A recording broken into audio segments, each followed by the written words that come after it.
A very good morning to one and all class 11th. Welcome to your TSN English class. Today we'll start chapter number 5 from your book Snapshot. So students, the chapter name is class 11th Mother's Day. Let's read the chapter. Here are some pictures of this chapter. Let's learn about that writer of the chapter. So John Boynton J.B. Priestley from 1894 to 1984. So about the author, so J.B. Priestley or John Boynton Priestley was an English novelist, dramatist, broadcaster and an essayist. He was born in Bradford, a city in the north of England. So J.B. Priestley was an English novelist. ये एक English novelist हैं, साथ में dramatist भी रहे हैं, broadcaster भी रहे हैं और एक एसेइस्ट भी रहे हैं. ये ब्रैडफोर्ड में पैदा हुए जो कि नॉर्थ ऑफ इंग्लैंड सिटी का एक पार्ट है. Priestley was educated at the Belle Vue grammar school which he left at the age of 16. और J.B. प्रीस्ले ने grammar view blue view grammar school से अपनी एजुकेशन ली एंड उन्होंने इस को कब छोड़ दिया 16 ईयर्स की एज में to work as a junior clerk. Because उनको कहाँ वर्क करना था, जूनियर क्लर्क की पोस्ट पे एक वूल फर्म में इन द स्वान आर्केड, जो कि स्वान आर्केड में है. So students, this chapter, this Mother's Day, this is like a comical satire and the story is simple one yet, and it is strongly condemning the position of women in the society as well as in our families, that our wives and mothers work hard daily and turning our houses into homes. So what are basically a woman? A woman turns your house into a home. So let's read about the characters of the chapter. So here are the main character of the story is Mrs. Pearson. Mrs. Pearson के बच्चे हैं the children Doris and Cyril, insensitive and rude to their mother, thoughtless and selfish. Mrs Pearson के जो बच्चे हैं Doris and Cyril, ये insensitive हैं, बहुत ही रूड बात करते हैं अपनी मदर से, थॉटलेस एंड सेल्फिश, बहुत ज़्यादा थॉटलेस वे में बात करते हैं एंड सेल्फिश, उनके मन में आता है जैसे बात करते हैं और बहुत ही ज़्यादा आप कह सकते हैं बहुत सेल्फिश बच्चे हैं. Doris pretty and spoiled, Doris बहुत ही प्रिटी हैं बट स्पॉइल्ड किड हैं.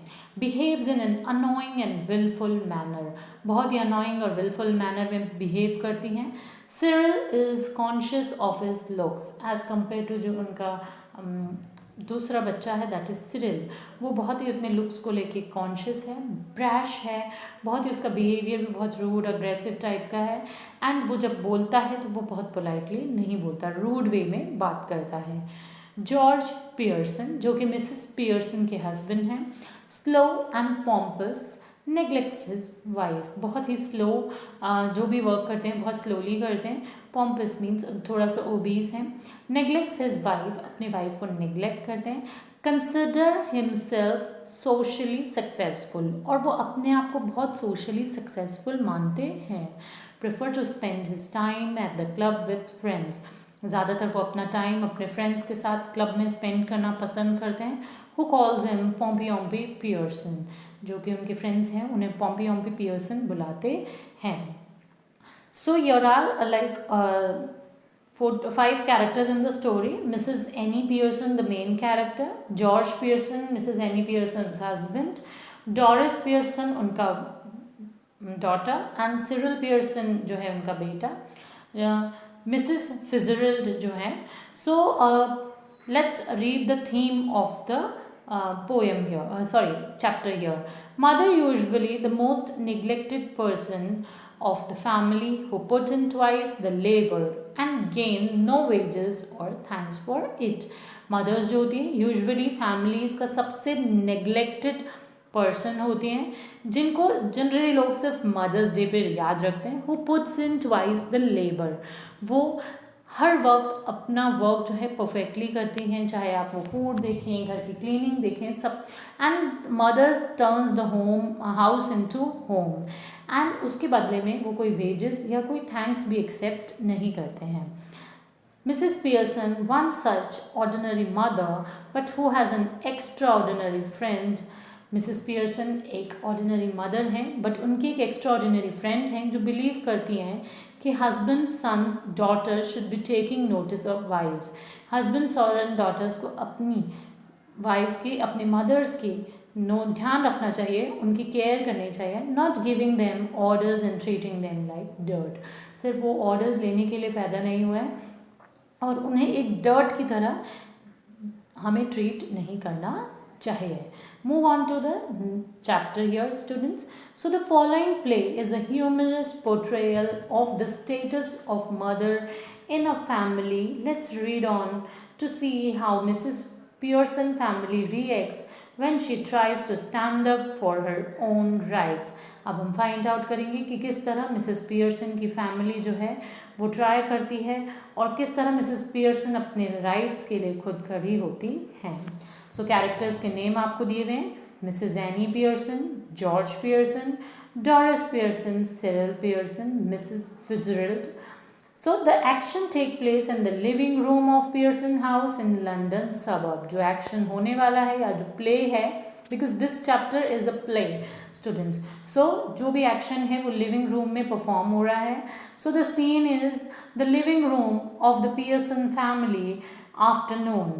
लिविंग रूम में पियर्सन फैमिली में आफ्टरनून का टाइम है. It is a comfortably furnished much lived in room in a small सब अर्बन सेमी डिटैच्ड विला. सो एक कंफर्टेबली फर्निश्ड लिविंग रूम है जो कि सब अर्बन डी अटैच्ड विला है. It is necessary only one door need be use. ज़्यादातर सब लोग एक ही डोर यूज़ करते हैं but is better with to and one up left. Better with two, one up left leading to the front door and stairs and the other in the right wall leading to the kitchen. अब आपको doors की position बताई जा रही है कि कहाँ पर है. उसके बाद एक बैक डोर है. There can be a muslin covered window in the left. एक मसलिन कर्टन से कवर्ड विंडो है जो कि लेफ्ट में है. And possibly one in the right wall, और पॉसिबली एक जो है वो राइट वॉल पे है. 2. The fireplace is assumed to be in the fourth wall, और fourth wall पे fireplace है. There is a settee up right and armchair down left. Side में एक settee here means kind of a sofa रखा है. एक armchair है left में और एक है one down राइट में armchair. A small table with 2 chairs. एक small table है जिसके दोनों साइड पे chairs.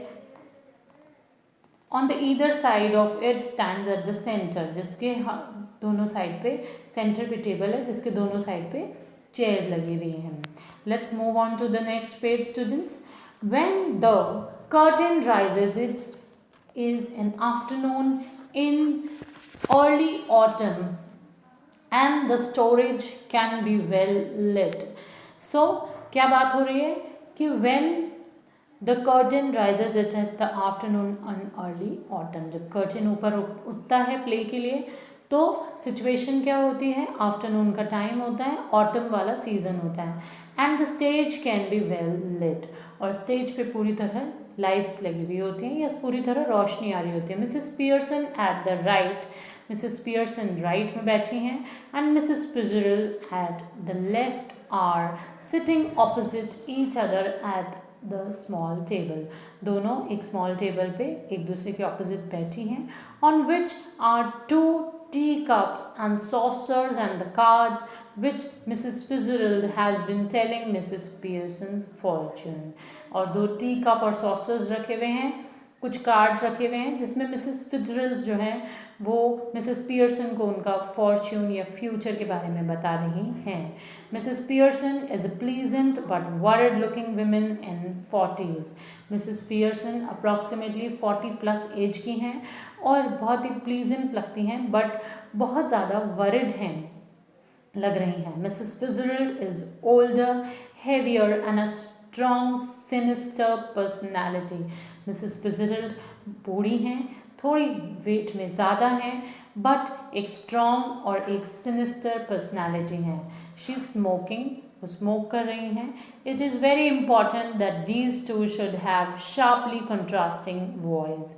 ये बहुत इम्पॉर्टेंट है कि इन दोनों की वॉइस जो है ये, बिकॉज ये प्ले है स्टूडेंट्स, तो इसको अगर हम फेस टू फेस करते तो शायद you can enjoy this as much as in this class. So Mrs. Pearson speaking in a light, Mrs. Pearson बोलती हैं, florid sort of tone with such a touch of Sorbonne cockney perhaps, and Mrs. Fitzgerald with a deep voice rather Irish perhaps. और Mrs. Fitzgerald की और Mrs. Pearson की, Mrs. Pearson की voice कैसी है, Mrs. Fitzgerald की voice कैसी है, ये दोनों अलग अलग बातें हैं।